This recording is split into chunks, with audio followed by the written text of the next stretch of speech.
following show is controversial and contains content you may find offensive. Listener discretion is advised. 98 FM's Dublin Talks. Dublin Talks with Adrian Kennedy. It's Wednesday morning, Wednesday, November 14th, 2018. Good morning. How are you today? Miserable old day, isn't it? Yeah. Anyway, I'm Adrian Kennedy, and between now and midday today, this is 98 FM's Dublin Talks, the mid-morning talk and phone-in show for Dublin, by Dublin, and about Dublin. If you want to get in contact with us, you can send us an email to dublintalks@98fm.com, dublintalks@98fm.com.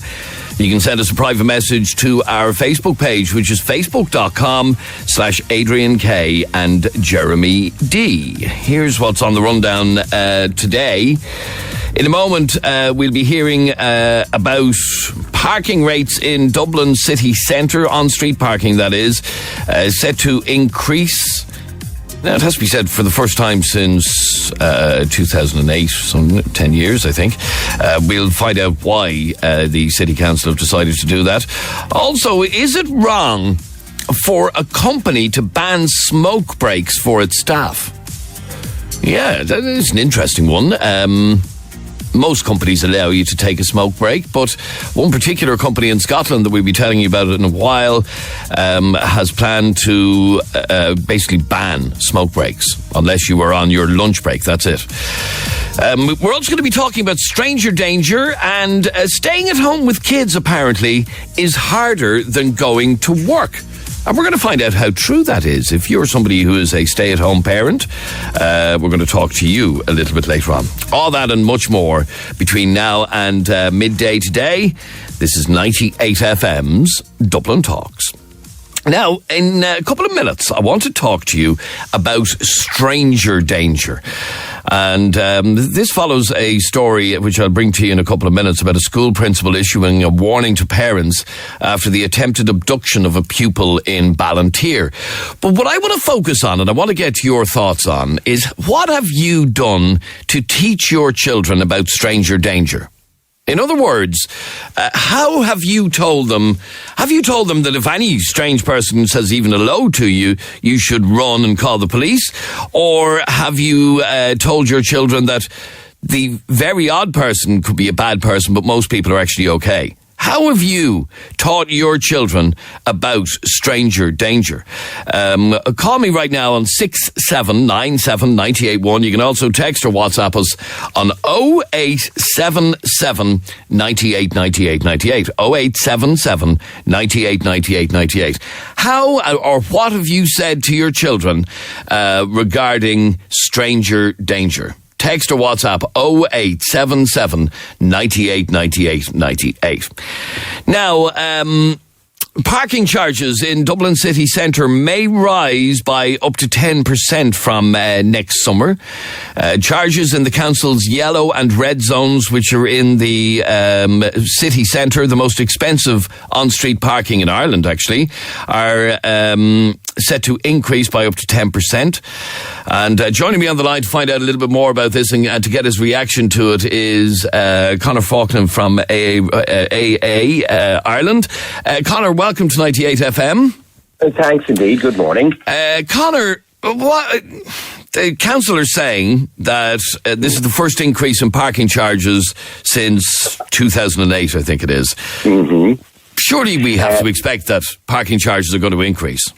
Well, I don't think we should expect that parking charges will increase just because time goes by. They need a good reason for it, and they don't have one.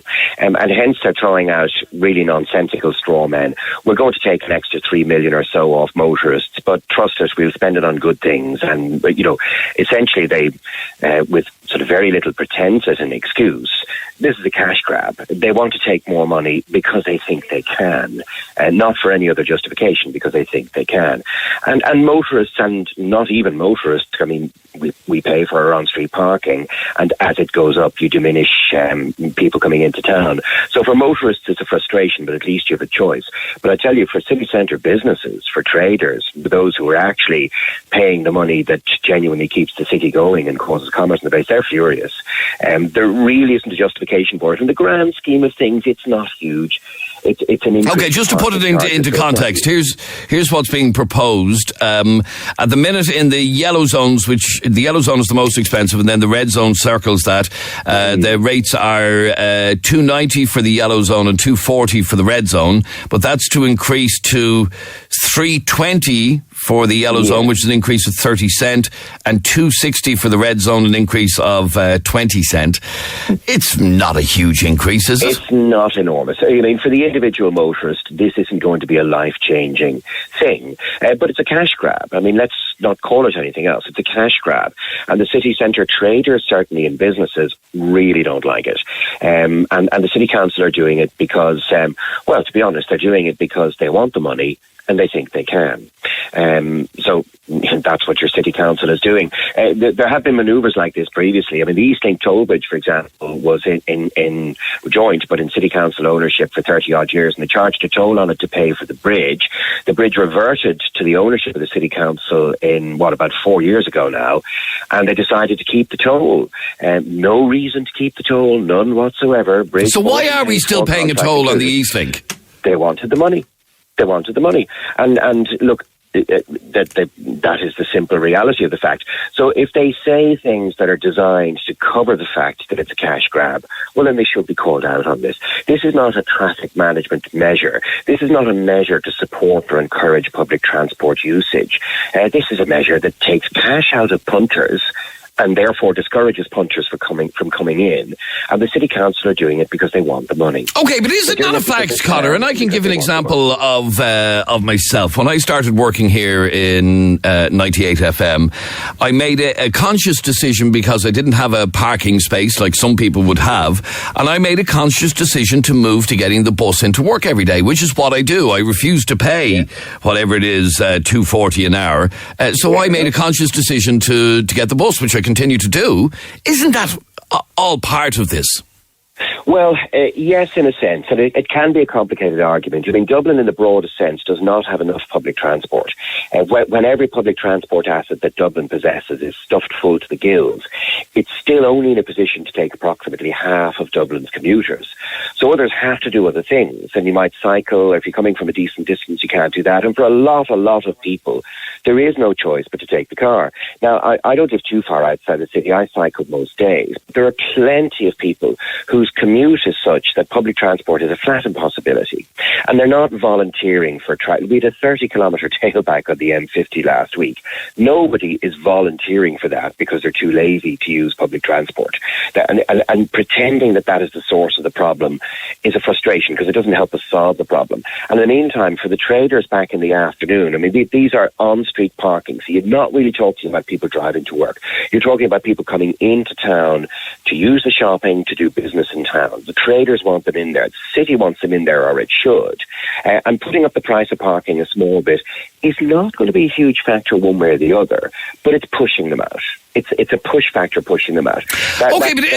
Isn't this fairly standard, Conor, right across Europe? I was looking earlier on, when you look at cities like London, the average is €8 an hour. In Stockholm, it's $7.65 an hour. We pale into insignificance in comparison. Yeah, but you're not talking about similar cities there realistically. I mean, London is very comprehensively served by public transport. It's sensational.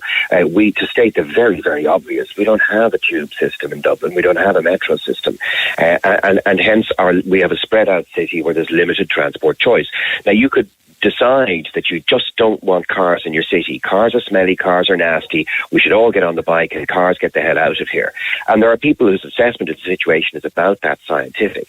But even if you'd manage to succeed in that, you're not solving a problem because you're not giving an alternative.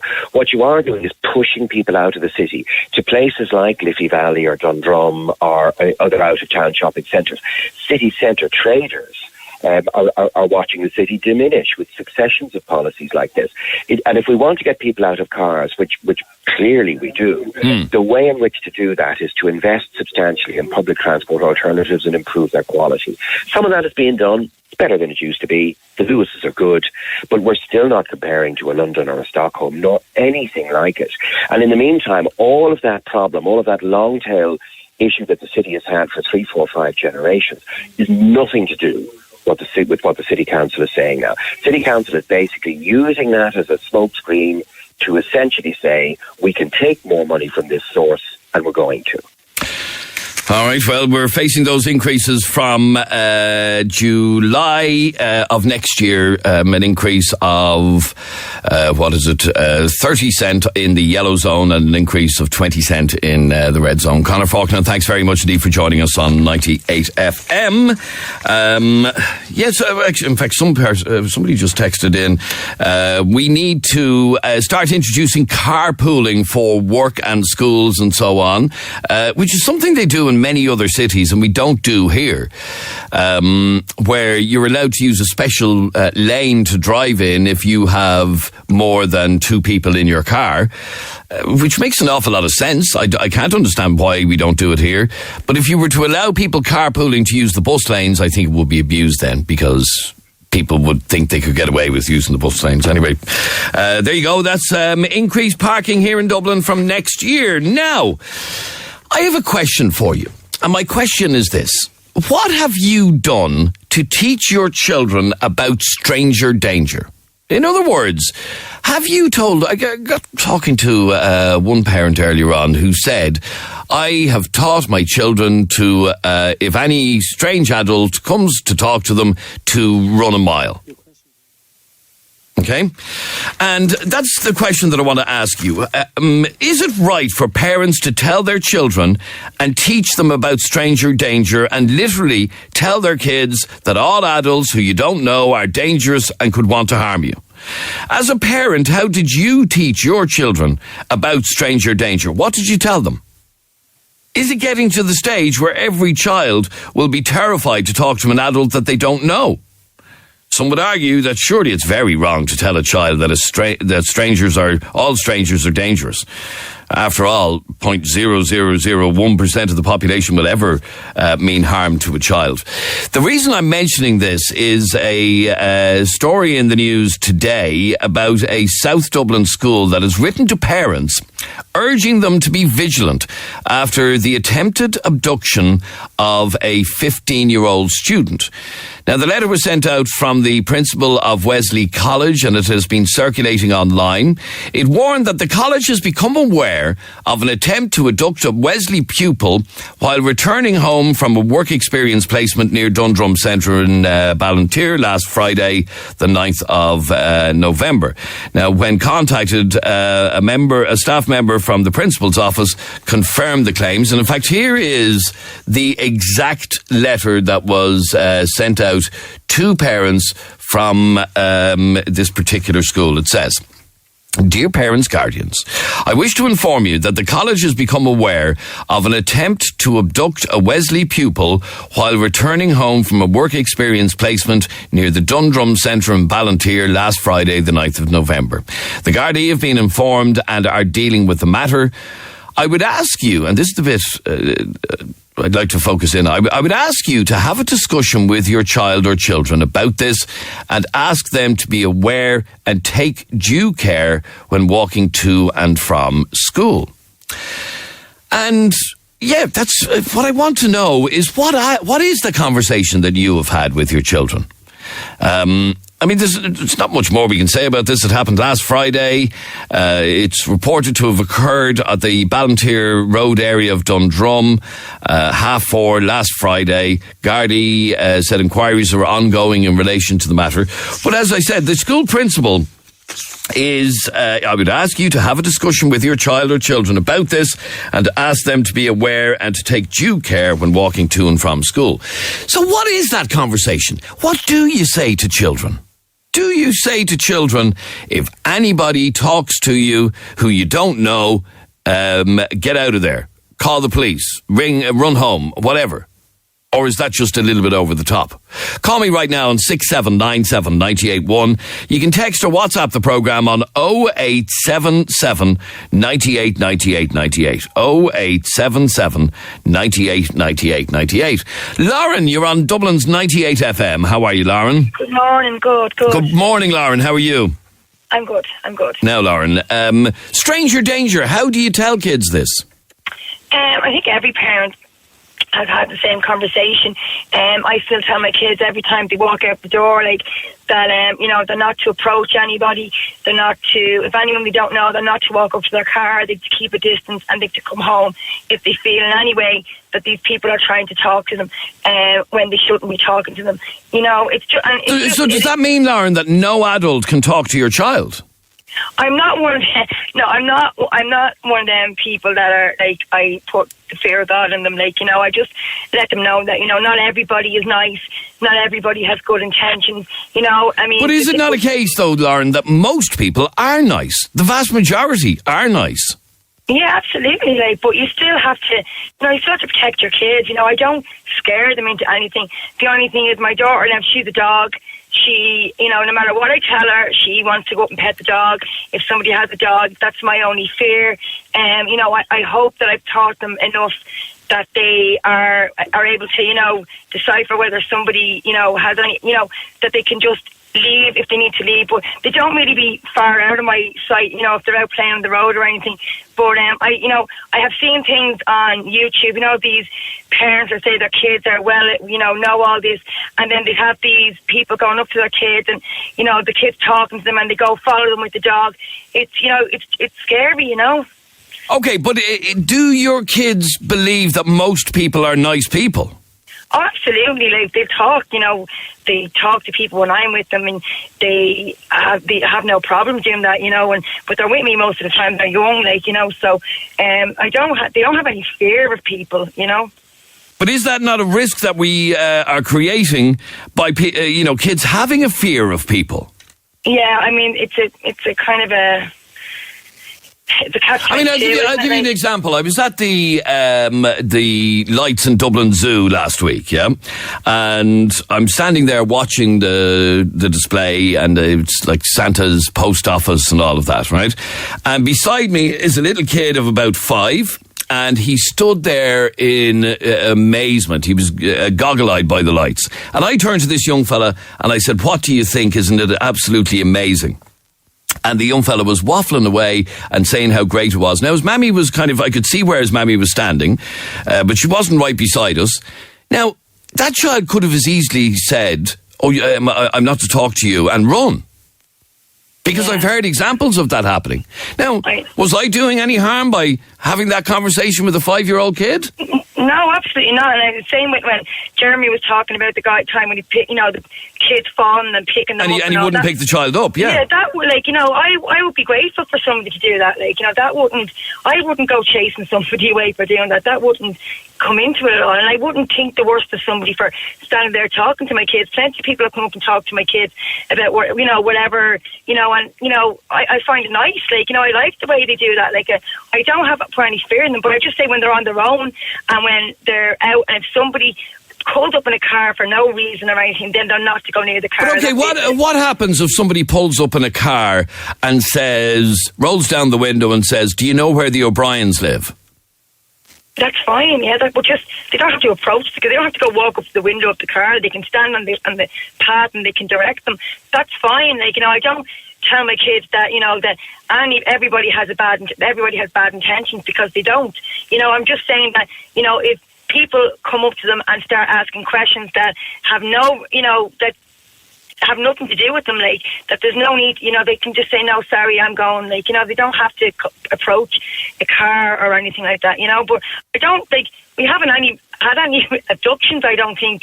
I lose the kids in the centre and that, and they're always okay. I don't think we're not like America, All right, stay there for 1 second, and Susan, I'll be back to you in a second as well.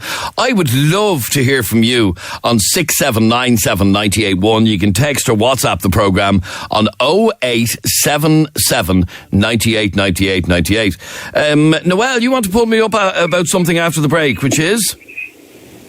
Adrian, I would have thought you'd have more sense than to be talking to a child. Come on, for God's sake. Whoa. Hang on there for 1 second. I'll be back to you after the break.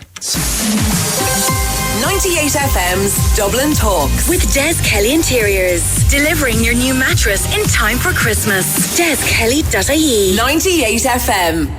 We're in the middle of a conversation about stranger danger, and what do you or what have you taught your children about strangers? Have you taught your children never to speak to a stranger? Or what way have you dealt with it? The reason we were talking about it is because of yet another warning issued by a school after an alleged attempted abduction of a pupil in Ballantyre. Noelle, sorry, what did you want to give out to me about talking to a child? Adrian, you discussed it so many times on your show, and yet you're going and approaching a child and speaking to them. I didn't approach anybody. Firstly, stop making it sound like I was skulking around the zoo. I was at the zoo. Who started the conversation? I was at the I was at the zoo with my wife last week. We were at the lights. It was a great show. Blah blah blah. And I'm standing looking at the North Pole Post Office, which is a big lights display. It's amazing. And there was a little kid standing beside me. He was about 5. He had his mouth wide open, staring at it in amazement. And I said, "Isn't it amazing? Isn't it brilliant looking?" And he said, "Wow, it's just brilliant. It's deadly." Now, that makes me some sort of a weirdo, does it? Well, you're putting yourself at risk, Adrian, of course. You know, At risk of what? If that was my child, I can tell you I would not be happy. His mother was just down a little bit from him. He was stood there looking at the lights, looking at the post office thing, his mouth wide open. He was in amazement. And I started a little conversation with him. No, Adrian, you can't do that nowadays. You just can't. Would you get real? You're putting yourself at risk. And at risk of what? Said there, the mother was a little bit away from the child, yes. Which is worse again. I mean, really, Adrian, have you no cop on at all that you're discussing this all the time on the radio, and yet you're putting yourself in a position of being... So you're telling arrested? me that an adult cannot have a conversation with a child, full stop? An adult who's not related to a child would be wise to keep their mouth shut and not communicate. You know well, Adrian, that people call the guards. There's so many... Hang on. I didn't pick the young fella up, tuck him under my arm and run. I said to him, "Wow, aren't the lights amazing?" And the young fella was like goggle-eyed looking at them. That makes me a weirdo. That makes me some sort of a freak. My missus was only behind me as well, by the way. You instigating a conversation with a child. You see, this is what I'm on about, Noelle. This is gone ridiculous. That people would read something sinister into a really simple conversation with a little kid about the lights in Dublin Zoo. But you know well that a conversation ignited with a child can be seen as grooming, in the process of beginning to groom a child. I mean, really, Adrian, I'm very, very surprised at you. Sorry, did you use the word grooming? Sorry, did you use the word grooming in a conversation with me? Yes, I did. Yes. That's pathetic. Well, it's that not. Is pathetic. That's a fact, Adrian, that, you know, the process of grooming a child begins with a very small... But you know, well, I haven't a clue. I don't know this child from Adam. I don't know where this child lives. I know nothing about this child. I had a nice, simple conversation with a kid about the lights in the zoo. Most predators don't know children. I'm not a predator.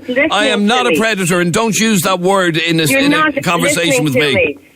You're putting yourself in a position that you could be perceived as a predator very easily, because what you did was you had a conversation with a child not related to you. The mother wasn't there to witness the conversation. She was removed a bit from the child. What does that look like, Adrian? Come on, do you know what I mean?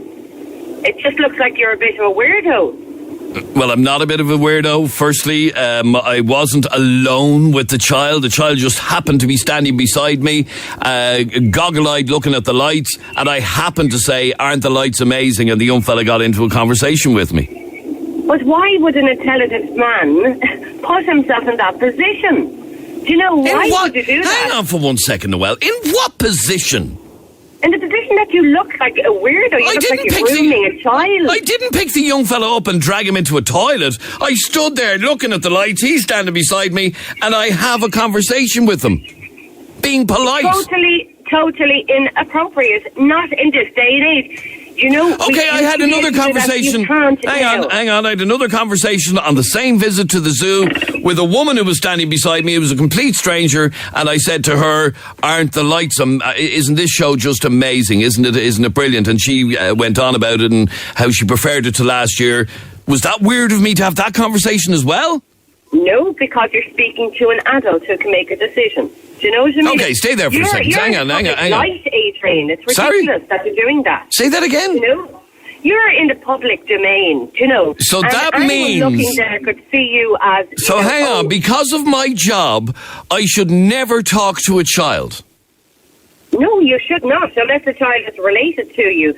Stay away, keep yourself safe more than anything. I would have thought that you'd realise that without me telling you. In fact, Noelle, I don't even know why I'm bothering to justify my actions. I had a simple little conversation with a kid, and suddenly you would brand... You see, this is what's wrong with the world now, Noelle, that we are wrapping our kids in cotton wool to such an extent that it is quite likely if I'd had that same conversation with the kid, he could have gone, "Ah!" and ran. Of course, is that what you want? You put yourself in that position, Adrian, and the fact that you're justifying the conversations shows that in hindsight, on reflection, you see that there's something to explain and justify. Do you know what I mean? No, I don't feel I've anything to justify, to be quite honest with you. I just think you're ridiculously over the top. Absolutely ridiculously over the top. Susan, what do you make of that? That no adult should ever talk to a child that they don't know, ever. Okay, I think your woman is totally extreme. I think that you are only explaining what happened, right? Mm-hmm. I believe that the child was with his mother, and that it's mother's responsibility, if it's only a child, to notice what's going on around her. Now, if that lady has that attitude, I think that her children would be afraid of going out the door. Yeah. That's the point I'm trying to make. I worry about us developing a generation of kids that are incapable of social interaction. Absolutely. But I still believe that, when kids go out, depends what age they are, 12 and 13, they all want to start going in the parks on their own. You caution, you help to just let them work it out for themselves, and you kind of just you just explain about things that could happen. So anything like, don't be in the park on your own. Make sure there's a good few of you, because you get to 12 and 13, they want to go and play football in the park. You come out to the park when it's dark. Do you know what I'm saying? You come out to the park when it's dark. If somebody comes up and approaches you, leave the park. You just leave the park. That's the way I've raised my children. We have dogs. My daughter, even now at her age, don't walk where it's dark on your own with the dog. Yes. Just okay. So this is sensible stuff to be teaching children. It's sensible to tell them not to walk in dark places and all of that. Yeah. But what have you told them about strangers? Well, okay. Let me get your learn a lot. Go on. Let me get your reaction to that story from the zoo. Talking to a kid who's standing beside me about the lights in the zoo.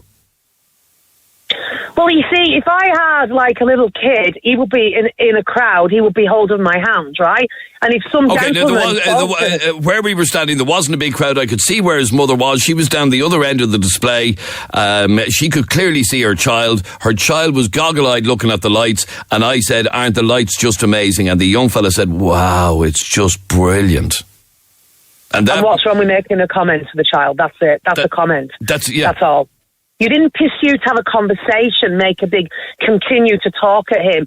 That would have been... No, I did. I actually did. I said to him, have you posted your letter yet? Because we were standing at Santa's post office. I asked him, has he posted his letter yet? And he said, no, he's going to start writing it tomorrow. And I talked to him for about maybe 40 seconds.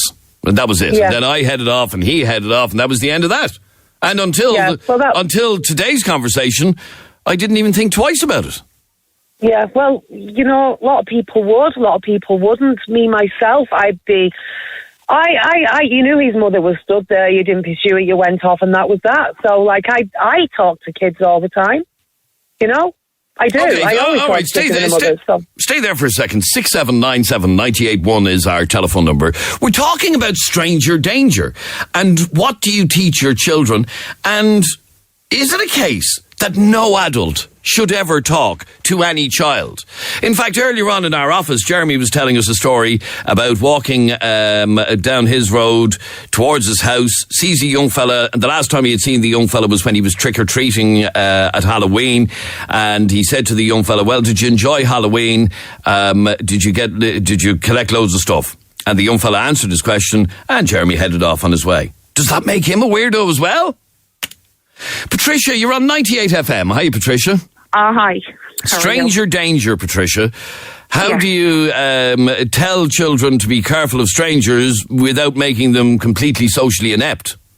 Well, I think sometimes parents, we are a little bit hypocritical. I have one incident of when I always told my children never talk to strangers, people you don't know. And then, of course, we're in the supermarket one day and I start talking to this lady and my child said to me, do you know them, ma'am? And I said, no. You told me not to talk to strangers and you're talking to a stranger. So it's, you know, a little bit hypocritical. Yeah, it is a little bit. Because we all talk to strangers and we all do it very regularly. We do. And it's teaching them the balance of maybe having a little bit of cop on. I always tell my children, and I'm very protective of my children, I would always say to them, see a stranger and you're feeling in a funny situation. If they approach you or if they touch you, you just make a fuss, scream, bite, kick, punch. Do what you have to do to make a fuss, to make a scene if it's an appropriate situation. But what I'm hearing is that if you are in a situation and there's a child present and you don't know the child and you're an adult, you should not have a conversation with that child. I know, well, the world is a horrible place now that you can't even do that. You see, I find that absolutely ridiculous. I find it absolutely ridiculous. I know, and because I would be a chatter myself, and I would be... Yeah, no, I love kids. I love seeing I loved seeing their reaction at the zoo last week, and their faces. And when this young fella literally had his mouth wide open, staring at the lights, I struck up a conversation with him because he was just in awe of it. And I see no harm in that myself. Because I would probably do that myself. I mean, what goes for a man can go for a woman nowadays. Although it doesn't have to be a man. Although somebody in our office earlier on said it's different for a woman, and I went, "What? It's not different. It's not different at all." All right, stay there for 1 second. I have to take a very quick break. There's a lot of calls coming in on this. Stranger danger is what we're talking about, and how far do you go? John, I'm going to talk to you straight after the break. Your 5-year-old is very friendly, and you constantly have to warn him about stranger danger. Absolutely. Okay, stay there for 1 second, John. I'll be back in a second. This is Adrian Kennedy with you until 12 o'clock. We're in the middle of a conversation all to do with stranger danger. Let me just squeeze in 1 or 2 more very quick calls. John, your 5-year-old is very friendly and you constantly have to have this conversation with him. He'll talk to anybody, Adrian. Absolutely anybody. And I've told him that if anybody tries to talk to him or approach them, okay, fair enough. If someone says hello to you, say hello back. But keep walking. Don't stop and talk to them. Now, I work in a well-known shop close to the city. Okay. And I have kids coming in every day of the week. And they come up and they say, how much is this and how much is that? I have school kids coming in buying lunches as well. And I start talking to them. Should I not talk to them? Just take the money off them and send them on their way? This is the question. This is where we're at now. If I was to just ignore a child and just take money off them, I'd probably be sacked because my customer service skills be questioned. Now, the child, if I'm in a shop and I'm talking to the guy at the counter or the girl at the counter, he'll talk back to them as well.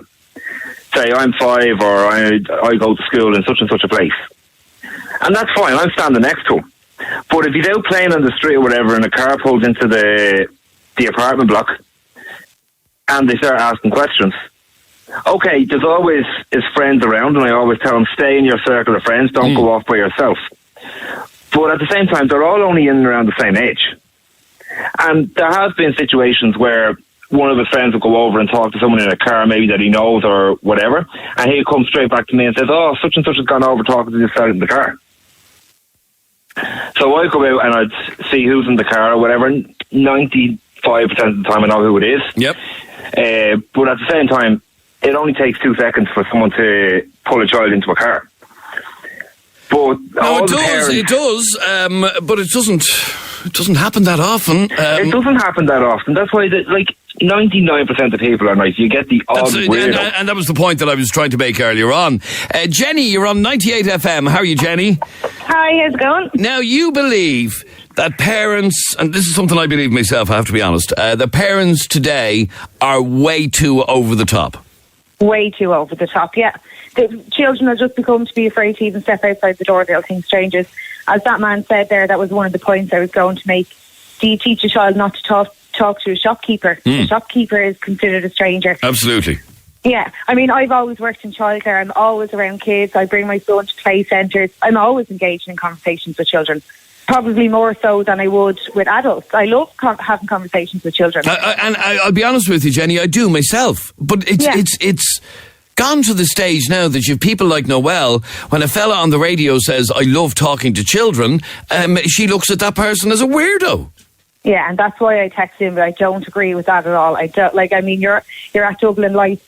Kids are going to be fascinated. They're there with families. You're there, obviously, with your family, having a conversation, seeing how amazed the child was. It's just ridiculous to say that, and even to mention the word grooming is just... it's quite sickening, actually. Yeah, it is indeed, but I think that's the way we're heading. That anybody who admits... for somebody to admit, I love talking to kids, and I do love talking to kids... But there are people listening now who will think, your man Kennedy's a bloody weirdo, he likes talking to kids. Do you know what I'm saying? Ridiculous. Yeah, I think that's where we're going, and I agree. I think it's ridiculous. Joe, you're on 98 FM. How are you, Joe? How are you doing, Adrian? How's things? Joe, you're a truck driver. Yes. And I have a truck, and I have a crane on it, and I deliver into housing estates and stuff like that. And I'll be operating the crane, and parents will be walking up the road with their kid, their 4 and 5 year old son. Now, you know, and I know, kids, trucks, gadgets. Yes. They do be in absolute awe. 90% of the time they'd stop to look at what I'm doing. I'd be lifting it off, operating the crane and stuff. And I have always done this, and I will continue to do it. I'd say to the parents, would you like to put them up in the seat there and take a picture on the driver's seat? And every single one of them, oh God, would you mind? That'd be great. And the kid is absolutely over the moon. He's sitting in the driver's seat, and the mother's taking a picture of him, and fathers as well will be taking a picture of him sitting in the seat. You get a picture. I lift them back down. The parents say, "Oh, do you know what? You've really made his day. Thanks very much." And I've heard stories of firemen doing that, and firemen do it, ambulance men do it, policemen do it. It's getting to the stage where.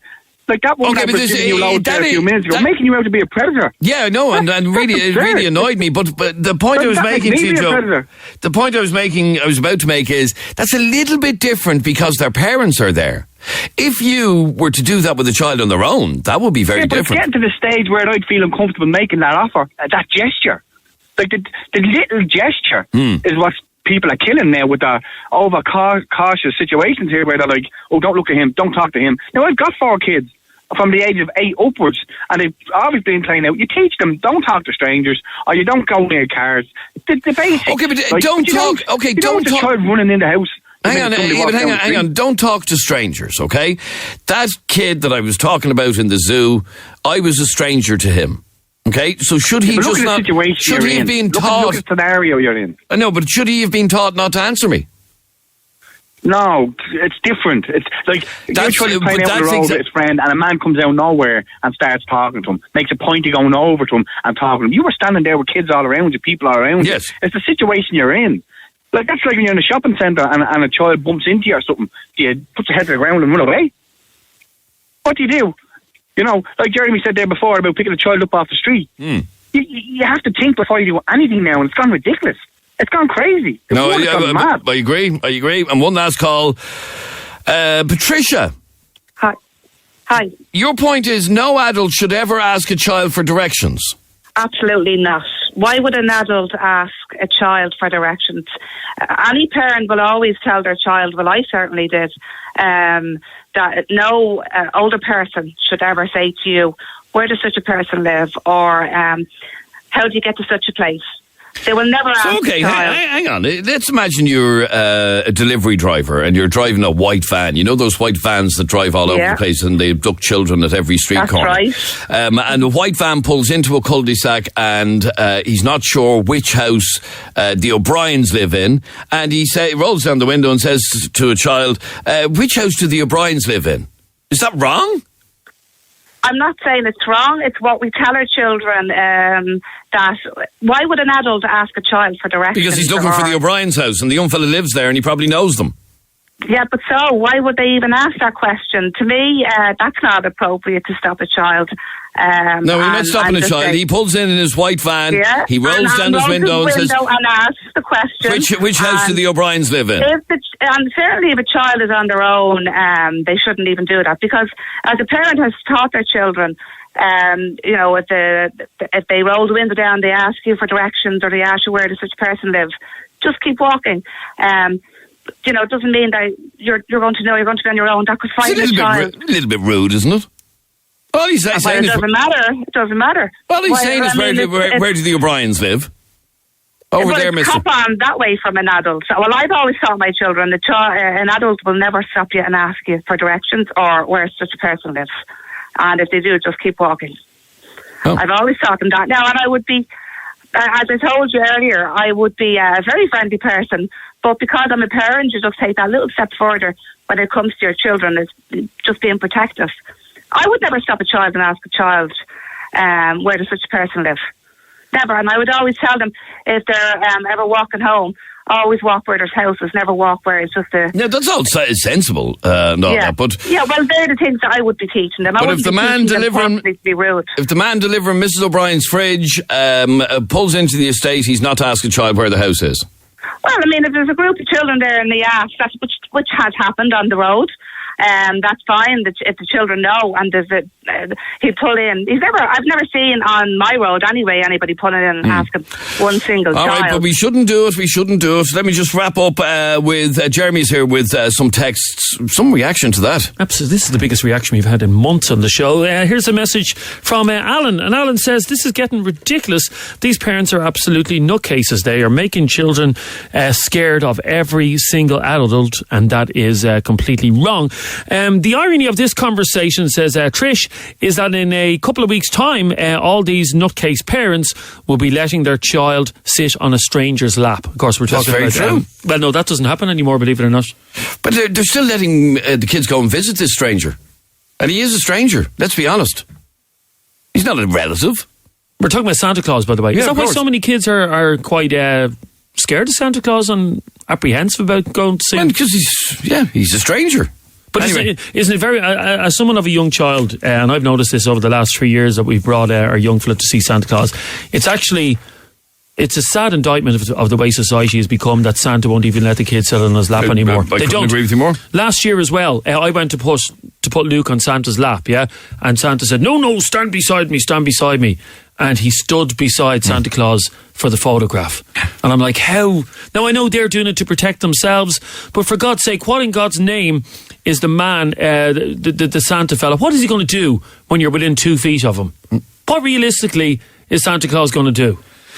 Anyway, my child has been taught about stranger danger from the age of 3. You need to teach children about this. Stop being such a snowflake, Adrian. We are all about protecting our children. The fact of the matter is, no stranger has any business talking to a child, unless it's Dublin Zoo. And it's Adrian. Bizarre. How long did the conversation last for, by the way? About 45 seconds. This is 98 FM's Dublin Talks. Now, after the break, you have a story for us, all to do with things that annoy us in the workplace. Okay, we'll give you the story now in a sec, but we want you to finish the sentence. It annoys me in work when somebody blanks. Oh, okay? Okay, yeah. It annoys me in work when somebody I work with blanks. Okay, so simply... Now, we're not talking about farts, okay? No, we're not talking about farts. I'd like to think you don't work with anybody that do... It annoys me in work when somebody... does whatever. Blanks. Okay, so text that to 0877 98 98 98. The reason we're mentioning it is today in the Metro online, it has listed the things that really annoy people about work colleagues. Okay, so stuff that people do in work that really, really annoys people. And one of the things that annoys people, Adrian, is microwaving fish in the work kitchen. The smell of it. The smell of it. What? Honestly. Okay, text or WhatsApp 0877 98 98 98. It annoys me in work when somebody ... Finish the sentence. Oh, and by the way, we have cinema passes for IMC Cinemas to give away. 98 FM's Dublin Talks. With Des Kelly Interiors. Delivering your new bed in time for Christmas. DesKelly.ie. Live and exclusive to Dublin's 98 FM, Monday through Friday between 10 and midday. This is Adrian Kennedy. You're with 98 FM's Dublin Talks. And Trish is here with Wednesday's top headlines. Thanks, Adrian. The Justice Minister says he's open to changing the law on how rape trials are conducted.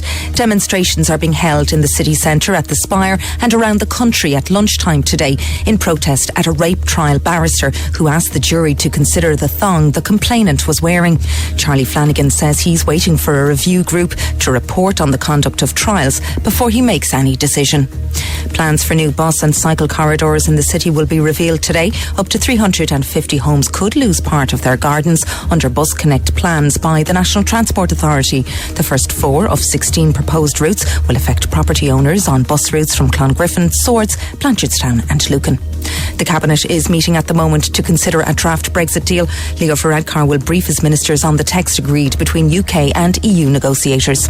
And motorists who fit a dash cam in their car could be given an insurance discount. The move by AXA aims to cut down on fraudulent injury claims and to make it easier to establish who's to blame. And now you're up to date on 98. 98 FM's Dublin Talks. Dublin Talks with Adrian Kennedy. Wednesday morning, the 14th of Nov 2018. I hope everything is good with you. I'm Adrian Kennedy and this is 98 FM's Dublin Talks. Now, we want you to finish a sentence for us, and it is this. It annoys me in work when somebody ...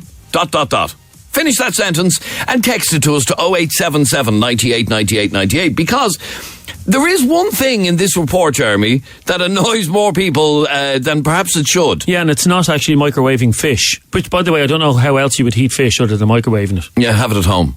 Don't bring it into work. It's like the lunch you had yesterday. I don't know what the hell you were eating. Carnation chicken. Well, I have to tell you, the smell of it was absolutely vile. And you were sitting in the desk right next to me. Yep. And I said it to you at the time. In fact, it was sticking in our noses. The smell was so severe. It's quite a strong smell. It's a lovely. Have you ever tasted it? It's beautiful. The point that I'm trying to make is have that in your own kitchen. Don't bring it into work where other people have to breathe it in. So you want staff in the workplace to eat? Well, actually, we have a canteen here. Go and use that. No, I was working on my lunch break. Well, don't work in your lunch break. So you want people to bring in lunch that doesn't smell? I'm going to bring in. Pretty much. I'm going to bring in sushi tomorrow. No, I don't like sushi, but I'm going to bring it in anyway. Yes, anyway, the stuff that annoys people in the workplace is microwaving fish and also at your office desk, dunking biscuits. 71% of workers said that it annoys them when a colleague dunks a biscuit in a cup of tea. Really? That wouldn't really bother me now, I have to say. I'll be honest. Depends how smelly the biscuit was. No, biscuits tend not to be smelly. Yeah. 71% find that annoying. Yeah. Yeah. Oh. Okay, finish that sentence for us. It annoys me in work when somebody ... Oh, long toilet breaks is another one here as well. You must have an issue with your bladder or something like that. Sorry, I'm in and out of the Jacks like a light. What? I'm never in there for long. I know, but you make about 10 visits a day. No, I don't. Yes, you do. You're always in and out of the Jacks. Anyway, Shane, you're on 98 FM. How are you, Shane?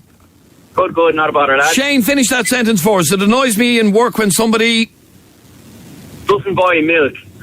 That'll probably sort out your dunk biscuits problem anyway. Well, yeah, if you've no milk for your tea, then you're not going to be dunking any biscuits. That has to be worse than not even get the chance to dunk a biscuit. Right, so in your job, somebody has to get the milk? Well, yeah, like we usually, a thing where you take turns, but it always seems to be more. Anytime we come in, it could be a middle of the day. It's like they're waiting around for you. But sorry, I'm losing you there, Shane. It annoys me in work when you can't get a signal in the middle of Dublin. When I work with people who are filthy pigs. And I'll give you an example of this, and you were there when this happened the other day. One of our cleaners was off the other day, and a note was sent around to everybody, please tidy up, pull your weight, tidy up after you. She's not in today, blah, blah, blah, blah, blah. Yeah. And we went up to the canteen, and my God, the state of the place. And I filled up the dishwasher.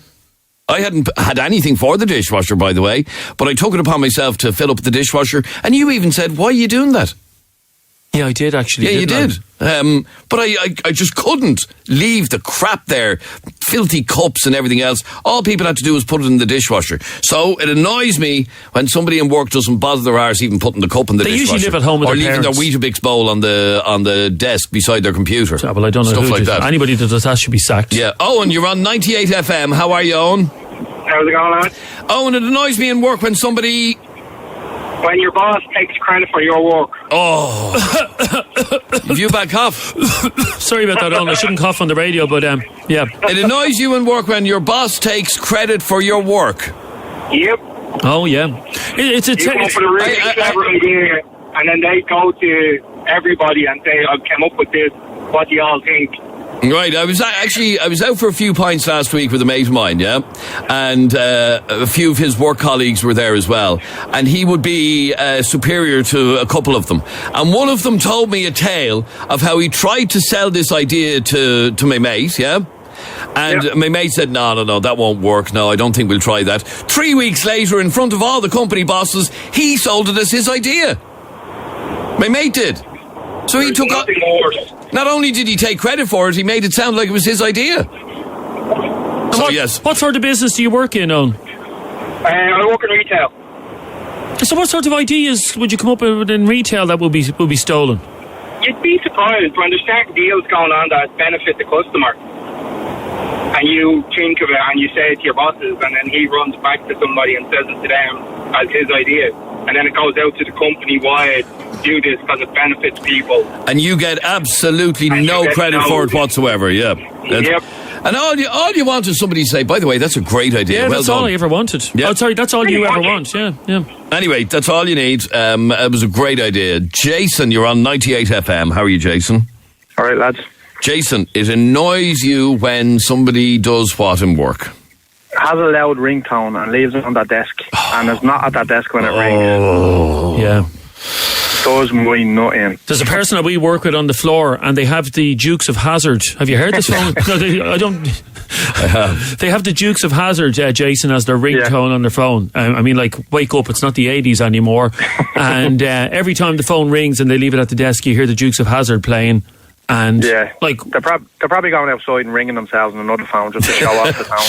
It is very annoying. I have to be honest with you. I have my phone on silent nearly all the time. It's on vibrate. It's not on ring. I don't see the need for people to have it ringing loud. Now, I do leave it on ring if I'm in the house at home and I'm waiting for a phone call or something like that.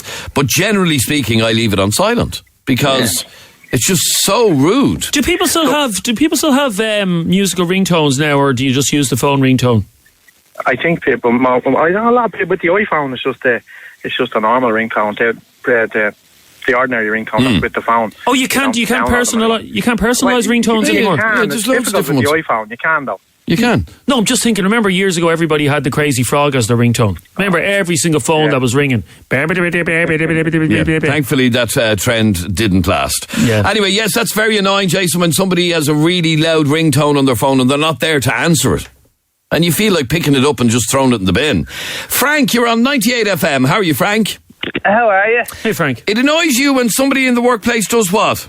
Now, this isn't me because I work primarily alone. But my girlfriend does come home snapping when she's like, they went in today. One of them didn't turn in today. And they were on the WhatsApp group last night going, oh, do you know what? I just won't turn in tomorrow. And she gets so frustrated. And does she end up doing extra work then if somebody doesn't show up? Yeah. Well, the work has to be done anyway. So if somebody doesn't show up, it's spread around the other four or five people in the office. Yeah. So they get more work to do. The other person sits at home. You know, they're on a salary, so they're getting paid. And it just drives her mental. I have to say... he comes home and gives it to me, like, then I get it in the neck. No names, Adrian, no names. No names. Well... No, but we used to work with someone and their nickname, Frank, is Lurch. Yeah. Because they used to leave us in the lurch so often, didn't they, Adrian? Yeah. I can't name names. Shocking. That's shocking. It drives you mental.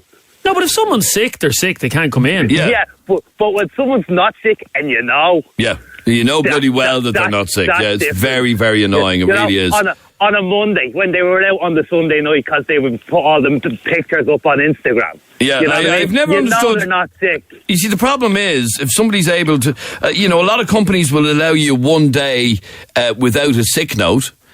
And I think people really take the mick out of that. Yeah, on Monday morning. I mean, do you think of the amount of people who've taken Monday mornings off because they've a hangover from Sunday? And I mean, the last time Adrian took a day off. Now, he was very sick that day. Frank, in fairness to him, and he did produce a doctor's note. But it was the Monday after the Dubs won the All Ireland in Croke Park on the Sunday. Isn't that such a coincidence? It really was. Yeah, such a coincidence. Well, no, I think what happened was you were obviously at the match, Adrian, the Dubs match. Yeah, and you picked up a cold on Hill 16. That's what happened. After oxygen, it's always a tough Monday. Yeah, no, it was the middle of September and it was a lovely warm day. But poor Adrian had a cold on the Monday morning. I did, and I remember him ringing me and going, and it's very easy to put your hands over your nose. By the way, Adrian. Yeah. I've died here. I can't breathe. Are the ones that fake it on a Thursday to take the Friday off? Oh yeah. I must write that one down. Those ones, I was like, I'm really sick today. I mightn't be in tomorrow. Shut down now. I'm going to work tomorrow. Right, so I mightn't be here on Friday. Well, I won't actually be here on Friday as it happens, but so I should just fake it, start developing sniffles now. That's it. Got to lay the groundwork. Oh, so you don't just ring in that day. You have to lead you up got to to lay the groundwork. Yeah, because that makes it more convincing. That makes it more convincing. Poor old Adrian, he wasn't well yesterday. I'm not surprised he's not in today. You know what the best thing for pulling a sickie is, Frank, and it works every time, yeah? Go on. An ingrown toenail. Oh, that's gross. There's no way you're proving it or disproving it. No boss is going to say, show me your toenail. Oh, yeah, hemorrhoids. There's another one. You'd really want to be desperate for a day off now. Right, come on, Good luck. Let me just bring in one last call. Sharon. Hiya, how's it going? It annoys you in work when your workmate goes home early and you're left on your own. It's like my life, Sharon. Yeah, it really is. Yeah. Adrian's half day Adrian, we call him. Has never done a full day's work. And what business do you work in, Sharon? What's your... The day goes faster and better when your workmate stays in with you, so... Well, what's your line of business? I'm a homemaker now. It's an old job. I have a baby now, so I'm at home now watching the baby. Okay. Well, yeah, there's nobody going home in your job, is there? No. And you can't even go home in your job, sure you can't? No. And what did you work at before you became a few jobs, a few hairdressing, and yeah. Very cagey, Sharon, about the whole thing. Isn't she? A little bit, yeah. Anyway, yes, I can understand how that would annoy you. People leaving work early and all of that. Anyway, yeah. Sharon, we're actually talking about something that you'll be interested in a second. All about how hard, if you were to rate, you're a stay-at-home mum, is that right? Yeah. And how old is your child? She's nearly 2. She'd be 2. How would you rate the difficulty of staying at home with her out of 10 as a job? Well, I haven't only got to 1, but yeah, it's hard. I wouldn't mind a job. So when she goes into play school now, I'll go get a job. So how long have you been at home? Well, she's a baby, so.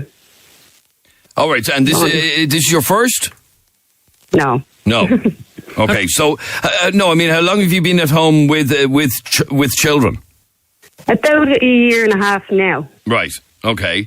And the reason we're asking this is a new report is out today that has caused a big debate among adults. It's all to do with stay-at-home parents and whether or not it's as difficult as some people make it out. The report says that many mothers believe that staying at home with their baby is actually much harder than getting up every morning and going to work in a full-time job. Would you agree with that? Well, for some, yeah. For some, it is. It is a hard job, yeah. All right, but stay there for 1 second because you'd be interested in this report. Let me give you the details of this. The survey, which interviewed thousands of couples, found that a lot of parents who do stay at home to mind their children believe that it's far more difficult and stressful a job than going back into the workforce. 1/3 of parents agreed that staying at home was harder than having a job. This is a survey carried out by Avino Baby. They claim that even with the help of grandparents and friends, staying at home with your baby for the first 2 or 3 years is far more difficult than they thought it would be. And I want to find out what you make of this. Do you think it's a fair comment to say that parents, mostly mothers, who are at home at the moment with their babies are doing a much harder job than people in an office working away? As a parent, what was the most difficult part of staying at home with your baby? Is it really as stressful as we're being led to believe? I'd love to hear from you on this on 6797 981. You can text or WhatsApp the programme on 0877 98 98 98. 0877 98 98 98. A report out today has caused a big debate among adults. It's all to do with stay-at-home parents and whether or not it is a difficult job. The report published shows that many mothers believe that staying at home with their baby is much harder than getting up every morning and going to work in a full-time job. That's what this report says. 1/3 of parents agreed that staying at home is actually harder than the daily drudgery of getting up, going out, getting in the car, getting on the bus, heading into work, working 8 hours, coming all the way home in the heavy traffic. Minding a child or children for the whole day is actually harder work. Is that true? Call me right now on 6797 981. Audrey, you're on 98 FM. Hi, Audrey. Hello, how are you? I'm very good, thank you, Audrey. Your baby is 3 months old. Yes. You've 2 other children as well. Yeah, 3 and 2. Okay. And 4 and 2, sorry. Okay, 4 and 2. And you find it very difficult staying at home.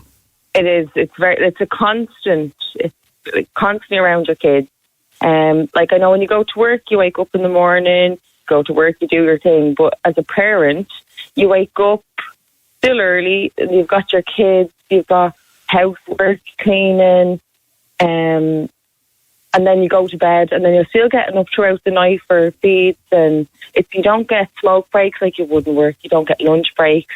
There's no adult time, adult communication. Okay, so the point being, unlike, say, in a job where you might go and have a coffee, or you might go off on a lunch break and walk around town or whatever, being a mammy at home, it's never ending.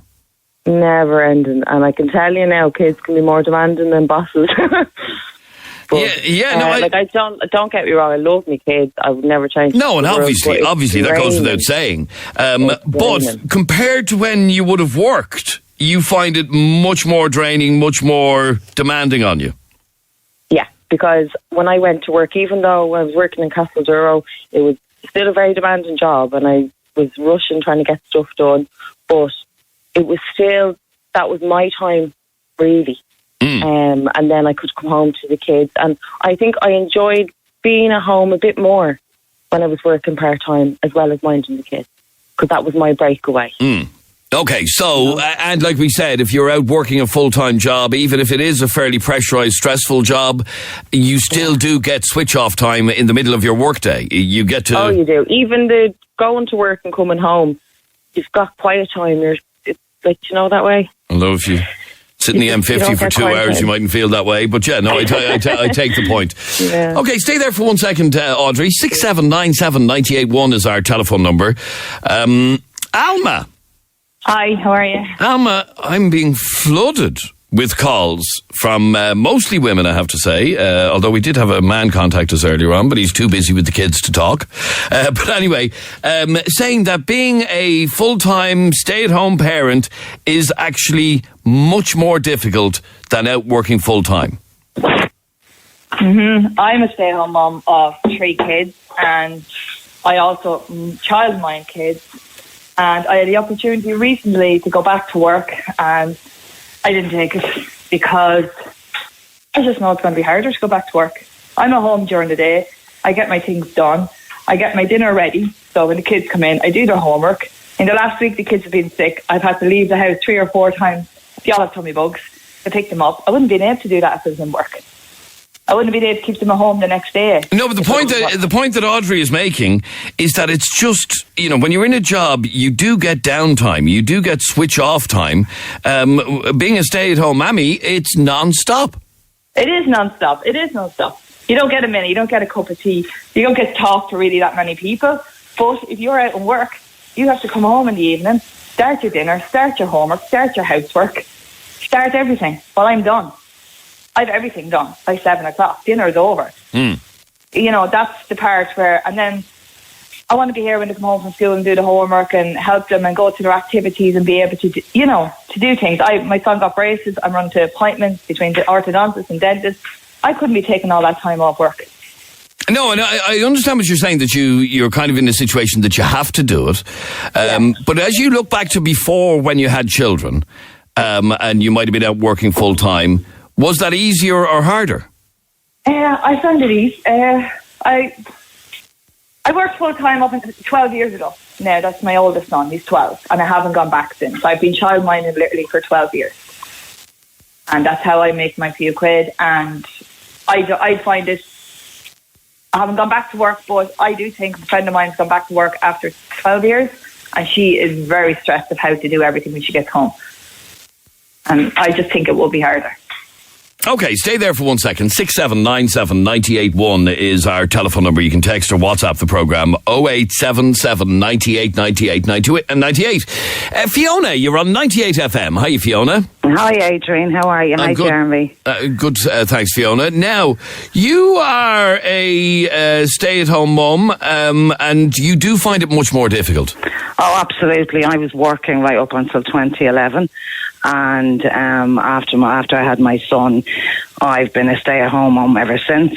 Now, back in my working days, I was working maybe 12 to 14 hours a day. Loved every minute of it. And of course, unfortunately, my son was diagnosed with autism. So at the moment, obviously, I have 2 young kids, and it's so much harder. I'd give anything to go back to full-time work. Would you? Yeah, absolutely. Now, you heard Alma saying that, she wouldn't be able to do all the things she does with her kids, and that's fine, and I understand that. But if you compare your life now as a full-time mother and carer to when you were out working 12 to 14-hour days, it was easier when you were working the 12 to 14-hour days. Oh, absolutely. The commute wasn't a bother to me at all. The human contact, the actual, you had your time. You did what you were good at. You did what you were qualified to do. You did, you kind of were yourself for those hours. Now you're literally in a completely different zone. And don't get me wrong, I love my children. I wouldn't have it any other way. And it's funny, actually, because each one of the calls we've had so far has qualified about, and I do love my kids. That goes without saying. But you're still entitled to say that you find it much more difficult being at home with them than it was when you were working 12 to 14-hour days in a full-time job. Absolutely, yeah. And it's just, as I said, it can be very isolating. Even my 2 are 7 and 4. And don't get me wrong, I love the fact that I've been here for those kind of very important years. But my intention is to actually get back out into the jobs market next year. And with regards how difficult will that be, considering you've been out of the job market for so long? Very difficult, and it's a very daunting prospect for me. But I did go back to college at night time, and I got a few qualifications to kind of upskill myself. So it's not something I'm looking forward to kind of being exposed to a new kind of jobs market. But it's something I need to do for myself. Okay, now talk to me a little bit, because I'm somebody who's always worked when my kids were younger. I was fortunate that I had afternoons off and I was able to spend quality time with them.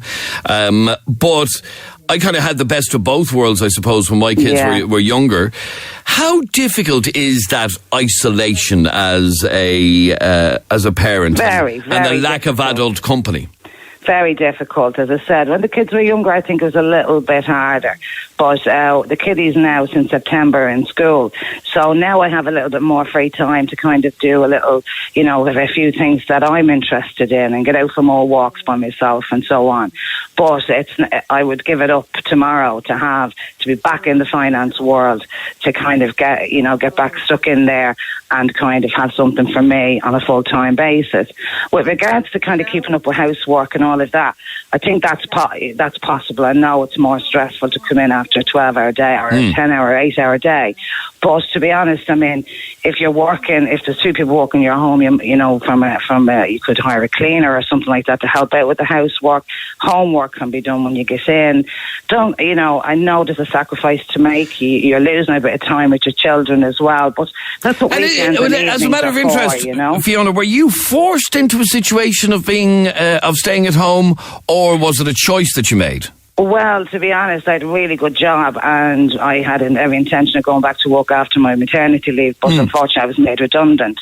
So my job was migrated over to India and I kind of didn't really have any choice. Now, don't get me wrong, as it turned out, because we were having difficulties with my son, it didn't happen at the worst time, but I had great intentions in the last 2-3 years to actually train up and get back out there. But then when my little one came along, I was still studying at night time and so on. But at the same time, of course, I had made an intention to do it last year. And of course, a lot of things came up and so on. So I've just said 2019 is my year now, Okay, but it sounds to me that, and correct me if I'm wrong, but staying at home for the length of time that you have. So when did you finish work? When did you last 2011. work? 2011. Okay, so 8 years ago, or nearly 8 years ago. It sounds to me that lack of other adult contact and being stuck with the kids. Obviously, stuck with the kids is the wrong word, but you know what I mean. It seems to me, just even listening to you, to have kind of bashed your self-confidence a little bit. Absolutely, that's the thing. There's no hesitation in actually agreeing with you there, because it definitely does. I was kind of a different person, really. Going back to when kind of superwoman at my job and so on. So I've kind of had to do a couple of kind of assertiveness courses and stuff like that, just to try and get back something for myself. So basically, I'm kind of walking towards pretty much firing ahead next year, and with very good for you. Audrey, can I ask you the same questions? Have you found that lack of adult contact destructive? Yeah, big time. I wouldn't necessarily have that much time to be going out and socialising.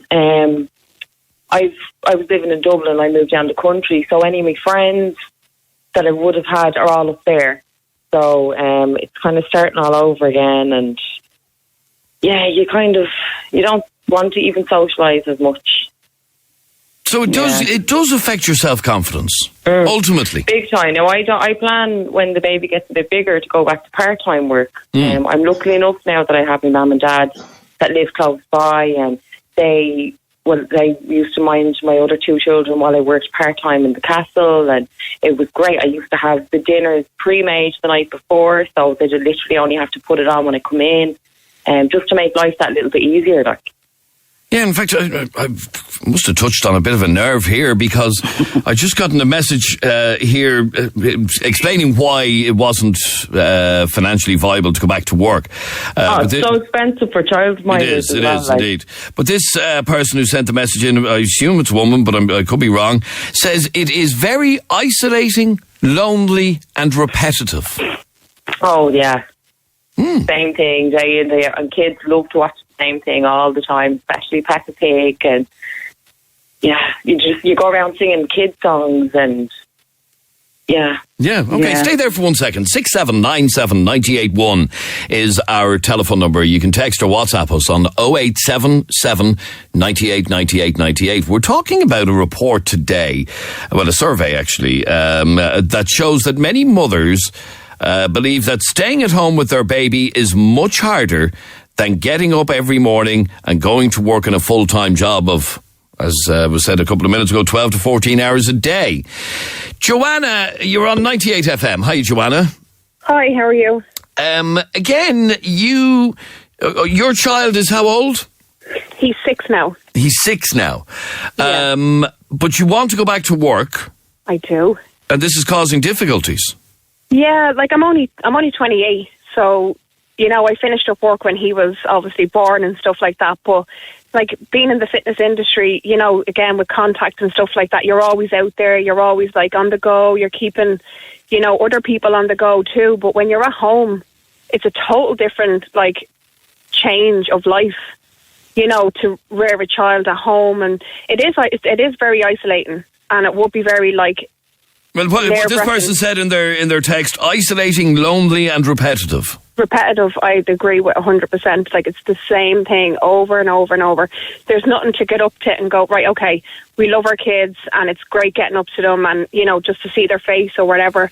But it's like lots of things. The novelty does wear off, doesn't it? Yeah, it does. Like they're only newborn for so long, but when they get older, it's just the same thing, constant. Oh, you're giving out constantly. You're trying to get them on the right track constantly. But when you're in work, you're out there. You're talking to new people. It's a total different way of being. And again, if I was to go back to work, my confidence as well. Like it'd be like starting all over again, going back into that industry. So, it says on my screen here that you'd like to go back to work, but your partner doesn't understand. What does that mean? Because he works so much as well. So, and he believes that if you're a stay-at-home mother, that's your job. Like, do you know what I mean? So he provides for the family and stuff. So there's no need for you to work. Whereas for me, it is like I want to work. I want to go back to work. And it's not all about the money. It's about you. And it's about raising your children and making sure they're okay and being there for them. Because he works so much, he doesn't want to, like, he's missing out on so much. He doesn't want me missing out on so much. And is that not a risk? I mean, having been at home, how long did you say, 6 years? Nearly 7 years. Nearly 7 years. Is there not a risk then that if you were to go back to work, you're so used to being there for everything that it could bother you just as much when you go back to work? Yeah, exactly. Yeah. So I kind of have a bit of a fear in me, going back to work, wondering if he's okay, or wondering if he's going to eat his dinner right, or if he's going to eat, if he's going to do his homework right, or if his behaviour is going to change in school, So the point being that even if you did go back to work, it's not going to be as enjoyable, or maybe it's not going to be as enjoyable as it was before you had a child. Because you have more responsibility now. When you were in work and you hadn't got kids, you were able to go home, like be late going home, or get into bed at whatever time, not worry about having to get up at a certain time because you're not in work the next day. But with a child, it's bang on, nearly 6 a.m. every morning, same routine. Breakfast, preparing them for school, getting the dinner done, going home, cleaning your house, getting them ready for bed, doing their homework, making sure they're okay, and then you can sit down. So it's the same thing. Okay, let me read out a text that's just come in, and it says, that's what you sign up for when you have children. Like, what are you expecting out of this? If you have a child, you have to look after it.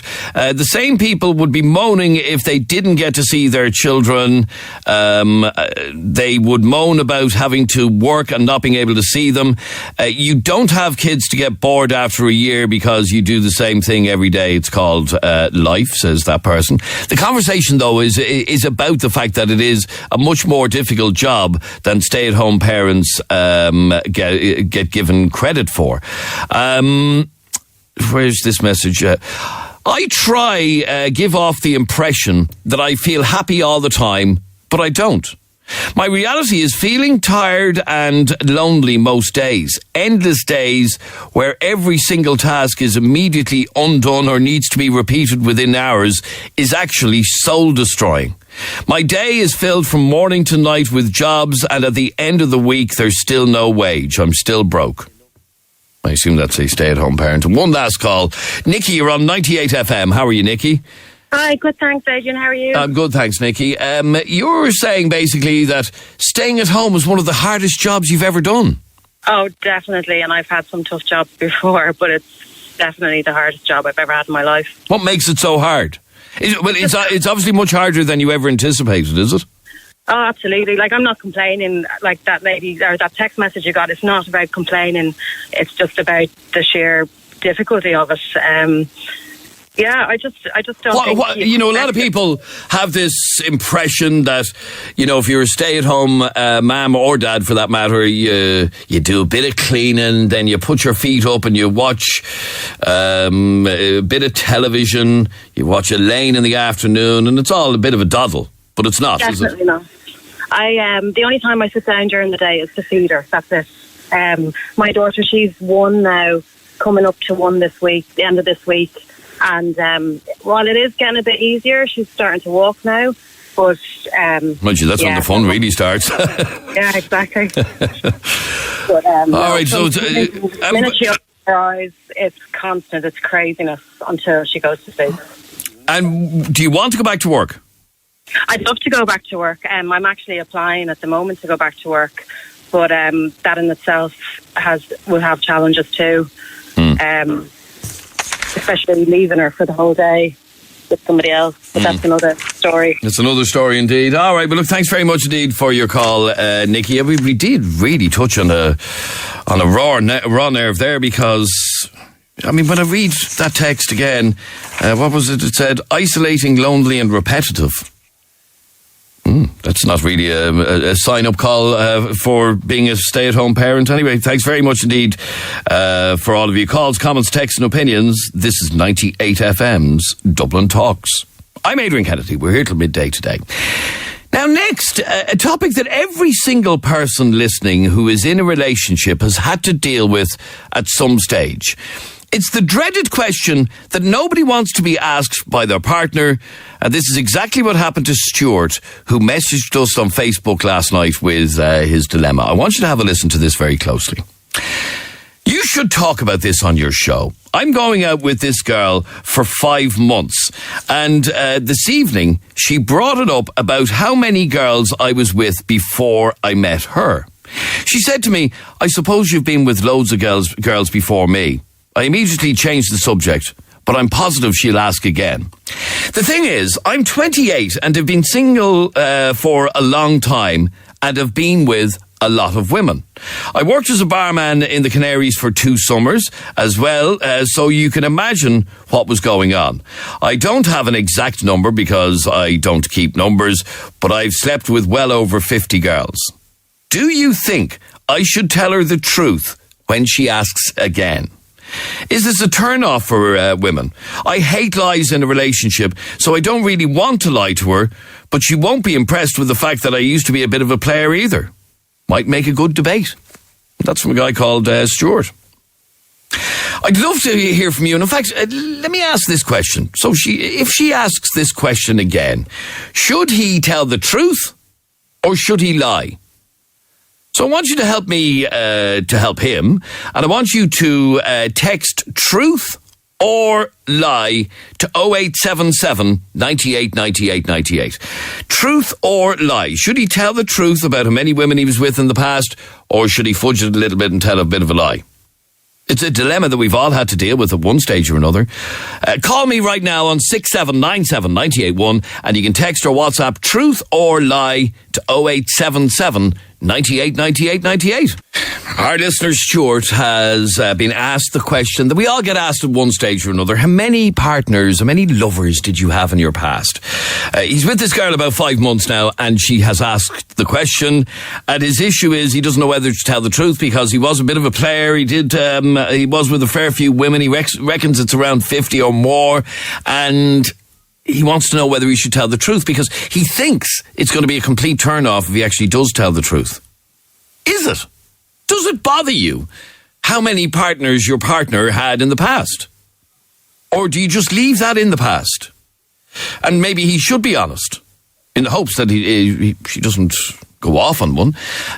Call me right now on 6797 981, and we're asking you to text or WhatsApp the answer to this. Should he tell, because it will come up again, the truth or lie? Okay, so just text the word truth or lie to 0877 98 98 98. Sally, you're on 98 FM. How are you, Sally? Hi, guys. How are you? Good, thanks, Sally. It says here, you're going out with a bouncer Yeah. So you can imagine how many he may have been with in the past. Yeah, he's a bouncer 16 years now. Oh, right, okay, yeah. Sorry, I don't know why I'm laughing, but because they would have that reputation, or certainly did in the past have that reputation, wouldn't they? Yeah, absolutely, 100%, yeah. And he's still doing it, is he? It's a bouncer. I'm a bouncer now myself as well. Oh, you are as well? Yeah. Is the same apply to female bouncers? Not for me. I do know a couple. I do know women like that, but no, not for me. Not for you. Okay. No. Well, mind you would say that when we're having this conversation. But anyway, so Sally, is it a case? How long are you going out with him? We're together 3 years. Sorry, say that again. I got a lovely beep on your phone there. Say that Sorry, again. we're together 3 years now and have a baby. 3 years, have a baby. Everything's going great. Oh, it's fantastic. Yeah. Have you ever asked the question? It did come up in the past, yeah. I have asked the question. Actually, he brought it up, funnily enough. But yeah, it did come up, and he was honest with me. And I would recommend Stuart to be honest. I would recommend him not to lie, because if he lies, it brings up, well, what do you have to hide? But it's not something that should be used against him either, as it's in the past. You ask the question, you have the discussion, and leave it in the past. That's I'm assuming with him being a bouncer and following the way you introduced it, he may have been with quite a few before you. Yeah. Okay. I'm not going to ask you for a number, but he may have been with quite a few before he met you. Many. Oh, many. Right, okay. Many. Now, what was your reaction to hearing that? Did it make you cringe? No, it didn't bother me in the slightest. Didn't bother you in the slightest? No. And do you accept that you could be unusual and that it might bother others? Oh, no, I can understand. I can 100% understand why it would bother others, but it's his past. It's something that he did. It's in his past. He was with the women. It's part and parcel of the job, to be honest with you, but he was with the women. He's not with them now. It's in his past. Leave it there. Like, there's no point in you putting a strain on your relationship or causing hassle in your relationship over his past, because you're just going to ruin your present and your future for stuff that you can't change in the past. Okay, now here's let me just read out this message. Oh my God, I've been with my boyfriend for 2 years and never really thought of asking him that question. I've just asked him there as we work together, and he won't tell me. Uh-oh. This is just happening now. I don't care how many girls he's been with. I think that guy should tell his partner. He's panicking. Yeah, he is panicking. Yeah, he is. He's gone into a blind panic here. I think that guy should tell his partner the truth, because it's nice to be honest and truthful if there's any sort of a future together. I am definitely going to get the truth out of my partner by the end of this day. Oh, you're going to be responsible for them killing each other. Oh, that's hilarious. I assume that woman won't talk to us, lads, will she not? No? Okay, we'll try and get her on. Stay there for a second. Daniel, you're on 98 FM. Hiya, Daniel. How you doing? Daniel, what happened with your ex? Well, a lot happened, but during the breakup process, she told me she always thought I was with a lot more people than I was, and she said she wished she had known a long time ago that I wasn't with as many people as she presumed. Oh, right, so hang on. She presumed you'd been with loads? Yeah, she presumed being with loads just because of the people I grew up with and the area I grew up with and that wasn't the case at all. And she never really asked until the very end, and she said she always knew. Okay, so she was disappointed, was she? She was. I think she thought that I was with a lot more people than I was. But she never found that out until the end of the relationship when she actually asked. And she was almost disappointed. She was, because she said it had a major effect on our relationship, because she told me at the end she wasn't really with anyone before me, and she presumed I was with a lot of people, and she said it had a major effect on the dynamics of our relationship. In that what? You weren't experienced, or... I don't get that. No, I was. She felt that she wasn't, and she presumed that I was really experienced, and it made her feel less confident and less able to do things and more clothes, because she thought I had experience in everything and that she had nothing. But she never actually asked to find out. She never asked? No, she never asked. She just assumed that it was with a lot of people. Let's go back to her, and you weren't as it happened. No, I wasn't. Yeah, okay. Let me go back to Stuart's message. He's been with quite an amount, and he's afraid of his life to tell her the truth because he thinks she might find it a bit of a turn-off. Yeah, I don't think with that many, probably better off not telling her. That's just my own opinion, though. Not to tell the whole truth? Not to tell the whole truth, not that many. That's... I don't think she'd be happy. She'd feel confidence issues. It could be... no, I could be completely wrong, but me personally, I probably wouldn't... If it was that many, I wouldn't exactly turn around and go, yeah, I love it, 50. I'd love to know, actually, whether or not men view this differently. If you found out... Say, for example, in Stuart's case, he was with over 50 women, he reckons, before he met his current girlfriend. He doesn't know whether to admit it or not. How would a man feel if his girlfriend or partner or whatever had been with 50-odd people before? How would you feel about that? Daniel, how would you feel about that? To be completely honest myself, it wouldn't bother me, but I can tell you 100%, I have friends that I know left, didn't go out with certain people because of that reason. So I know it does affect. Yeah, I do. I have friends and they'd be like, no, she was with a couple of the boys before, keep away from her. So I know. So men do view it differently? Oh, definitely, yes. So if a man were to find out that his current partner was with, let's say, for argument's sake, 50 men beforehand, a lot of men wouldn't be happy with that? They wouldn't be happy. No, I don't think they would. To be honest, I wouldn't be happy if I found out my partner was with 50 people. But yet it seems to be okay for men. Or maybe it's not. That's what I'm trying to find out. Is there a difference here? I don't think there's a difference. Kevin, you're on 98 FM. How are you, Kevin? Adrian, good morning. How are you? Morning, Kevin. How are you? What did you want to say? Right, basically I was going to say to this, a bit of advice now. I'm no player at all, right? But just lie to the girl if he wants to keep her. Because she obviously has asked that question for a reason. She may be thinking that there's a long-term future between the two of them. Hence the reason she's kind of, am I just another notch on the end of the bed? Do you know what I mean? Well, no, they're together 5 months, so it's not like they're one-night stand material. But she's obviously kind of seen something in this guy and kind of, this could be the one. Yeah, that exactly. Sort of thing. And she doesn't want to think that, all right, well, he's gone through 50 plus, we'll call it 50 plus, and think, well, okay, well, am I just another hello, bam, bam, thank you, man, like a 6-month relationship sort of thing. See you, break up at Christmas sort of thing. I don't mean to be crude about it, but she's asked a question for a reason, all right? Because she has an idea in her head that he hasn't probably got in his head. So if he wants to keep her, if he's sincere about the relationship they're in, lie to her, dumb it down even, dumb it down. Dumb it down. Yeah, just don't. No. Look, it's like asking a woman. When a woman asks, "How old do you think I am?" You dumb it down. I know, but you do eventually. You do eventually have to tell the truth about that, though. You can't dumb that down for too long. No, but you know what I mean. You know where I'm going.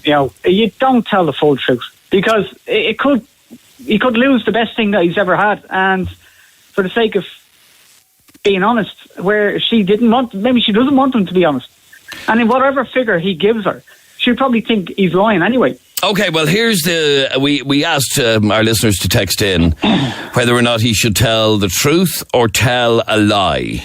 And here's the result of that poll. 32% of you said he should tell the truth. So 68% of you said he should tell a lie. Yeah. So lie. Don't admit it. Don't tell the truth. Yeah, no. Never tell the truth. So what number is the right number? Is it like 3 or 4? No. She obviously must know at this stage he was a rep, but he doesn't have to say he was a player rep. He can say, look, yeah, I've been a few girls. I'm sure she's had her experiences as well. And just, don't say 50. Oh my God, don't say 50. Because she'll think it's all right. She'll say it's all right, but she'll be in her mind, she's going, oh my God, do I need to get tested or something? Yeah, it's the psyche of people. All right, thanks very much indeed, Kevin, for your call. So there you go. The majority of you said that he should tell a lie. He should not admit the truth about how many partners he'd had in the past. All right, thank you very much indeed for all of your calls, comments, texts and opinions. This is 98 FM's Dublin Talks. And that's it from us for today. And we're back with you again tomorrow morning at 10 o'clock. If you want to get in contact with us, our email address is dublintalks@98fm.com. Barry Dunn is on the way, and in the next hour he's got some great music lined up like these.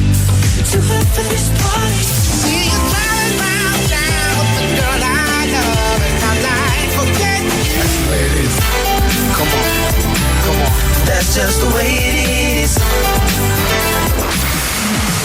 98 FM's Dublin Talks. With Des Kelly Interiors. New carpets fitted in time for Christmas. DesKelly.ie. 98 FM.